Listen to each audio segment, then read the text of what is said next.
अस्सलाम वालेकुम, it's me doctor Samreen Younus. आज हम टैबलेट गेबिका के बारे में बात करेंगे।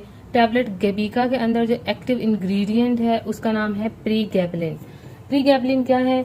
ये दिमाग के अंदर केमिकल सिग्नलिंग को कंट्रोल करने वाला एक हार्मोन है। अब इसके इस्तेमालात क्या क्या हैं, किन किन कंडीशंस में ये टैबलेट यूज होती है। ये बेसिकली जिसका बेसिक यूज है वो है पेन के लिए, और पेन भी खास किस्म की न्यूरोपैथिक पेन हम जिसे कहते हैं। न्यूरोपैथिक का मतलब ये है कि पट्ठों से रिलेटेड जो पेन है, नर्व ओरिजिन की जो पेन है, उसके लिए ये दवाई बहुत मौसर है उस दर्द के लिए। तो न्यूरोपैथिक पेन है, हमें ये कैसे पता चलेगा कि ये न्यूरोपैथिक पेन है?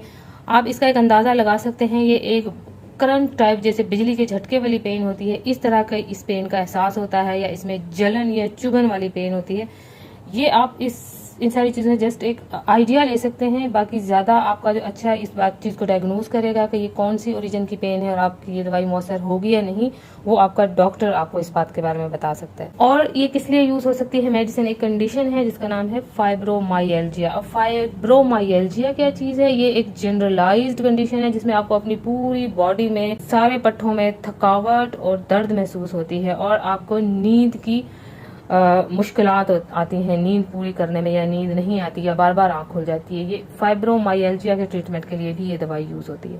दूसरा, मिर्गी की एक किस्म के लिए भी ये मेडिसिन यूज की जाती है, लेकिन दूसरी मेडिसिन के साथ मिला के, उनके साथ कॉम्बिनेशन में यूज होती है। सो मेनली गैबलिन, प्री गैबलिन जो है या गेबिका टैबलेट है, इसका इस्तेमाल है पेन में। और जो न्यूरोपैथिक ओरिजिन की पेन है, नर्व रिलेटेड जो पेन है, उनमें ये बहुत ज्यादा इफेक्टिव है। बहुत ज्यादा पेशेंट्स को हम जिनको प्रिस्क्राइब करते हैं वो हमें अच्छा फीडबैक देते हैं कि इस पेन के साथ, इस मेडिसिन के साथ ये पेन बिल्कुल डिसअपेयर हो जाती है, या बहुत रैपिडली वो अच्छा फील करना शुरू कर देते हैं। अब और इसके अलावा इसकी डोजेज क्या है? इसकी डोज जो नॉर्मली यूज होती है वो 50 मिलीग्राम में यूज होती है। आपका डॉक्टर आपको इसको सुबह शाम भी बता सकता है, सुबह दोपहर शाम भी बता सकता है। और इसकी जो डोज की एडजस्टमेंट है वो आपकी जनरल सेहत के मुताबिक होगी कि आपका वजन कितना है, आप बहुत कमजोर हैं या आप हेल्दी हैं, या आपकी उम्र कितनी है, और दूसरा आपकी दर्द की कितनी शिद्दत है। और एक और इम्पोर्टेंट फैक्टर क्या है कि आप और दूसरी कौन सी दवाइयां ले रहे हैं।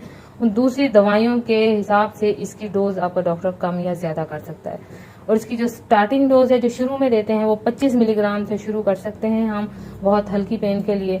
और ज्यादा से ज्यादा जो मिकदार इसकी बढ़ा सकते हैं वो 150 मिलीग्राम सुबह शाम, या सुबह दोपहर शाम तक हम इस दवाई की डोज को इंक्रीज कर सकते हैं। दवाई के साथ लिंक्ड जो एडवर्स इफेक्ट्स हैं, या इसके साथ जो इसके ज़मनी असरात हैं, या इसकी जो साइड इफेक्ट्स हैं इस दवाई के साथ एसोसिएटेड, उनकी लिस्ट काफ़ी लंबी है। उसमें सबसे पहले क्या है? चक्कर आना।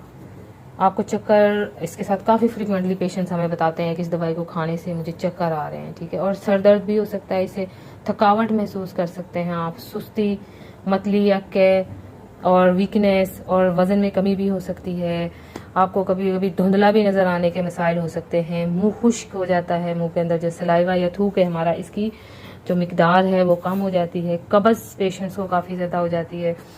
हाथों और पैरों में सूजन भी हो सकती है, मुंह का जायका तब्दील हो सकता है, और डिफरेंट इससे जिनसी मसाइल भी हो सकते हैं। इनमें से कोई भी अगर आपको इसका साइड इफेक्ट फेस करना पड़ रहा है तो आपने अपने डॉक्टर से रजू करना है, जो उसके अकॉर्डिंग आपकी दवाई के मिकदार को कम या ज़्यादा कर सकते हैं, या इस दवाई को किसी और दवाई से रिप्लेस कर सकते हैं। अब इम्पोर्टेंट बात और दूसरी क्या है कि अगर आपको गुर्दों या जिगर की बीमारी है तो अपने डॉक्टर को ज़रूर बताना है, क्योंकि उससे आपकी डोज या मिकदार जो है वो डॉक्टर कम ज़्यादा करेगा।